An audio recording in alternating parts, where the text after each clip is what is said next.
చరిత్రలో నీలాంటి పనికిమాలిన ముఖ్యమంత్రులు, నీలాంటి తలమాసిన ముఖ్యమంత్రులు మస్తుగా వచ్చిండ్రు, మస్తుగా పోయిన. పెద్ద పెద్దోళ్లతోనే కొట్లాడినాం, చంద్రబాబుతో కొట్లాడినాం, రాజశేఖర రెడ్డితో కొట్లాడినాం, కిరణ్ కుమార్ రెడ్డితోని, రోషయ్య గారితో ఎంతో మందితో తలపడ్డాం. నువ్వు వాళ్ళందరికంటే కూడా చాలా చిన్నోడు, చిట్టినాయుడు. నువ్వు చాలా చిన్నోడవు.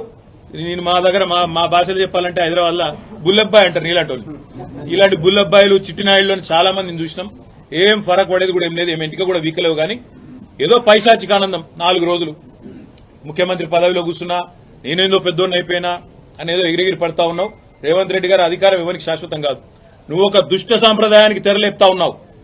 ఇది తప్పకుండా నిన్ను దహిస్తుంది, నిన్ను వెంటాడుతుంది. రేపు నువ్వు పదవిలోకి దిగిపోయినాక తప్పకుండా నువ్వు ఈరోజు ఏదైతే దుష్ట సాంప్రదాయాలు నెలకొల్పుతున్నావో ఇవన్నీ నీకే చుట్టుకుంటాయనే మాట కూడా నేను వారిని హెచ్చరిస్తా ఉన్నా. తప్పకుండా ఈ 10 మంది మీద వేటు వేయాల్సిందే. అదేవిధంగా కౌశిక్ రెడ్డి గారి ఇంటి దాకా గూండాలను తీసుకొచ్చిన పోలీసులు ఎవరైతున్నారో వాళ్ళని కూడా వదిలిపెట్టాం. తప్పకుండా అవసరమైతే కోర్టు ద్వారా పోరాడతాం, అవసరమైతే న్యాయపరమైన ప్రయత్నము చేస్తాం.